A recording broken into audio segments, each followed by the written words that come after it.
yang terluka. Tapi sampai hari ini kami tidak goyah. Kami tetap ingin jaga Makassar. Jangan sampai jikalau mereka tetap dibiarkan, insya Allah kami akan mengambil gerakan tersendiri. Bismillahirrahmanirrahim. Assalamualaikum warahmatullahi wabarakatuh. Hidup pemuda Indonesia. Hidup masyarakat Sulsel yang melawan.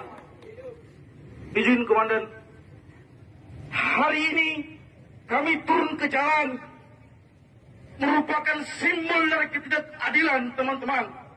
Simbol dari ketidakbenaran, teman-teman.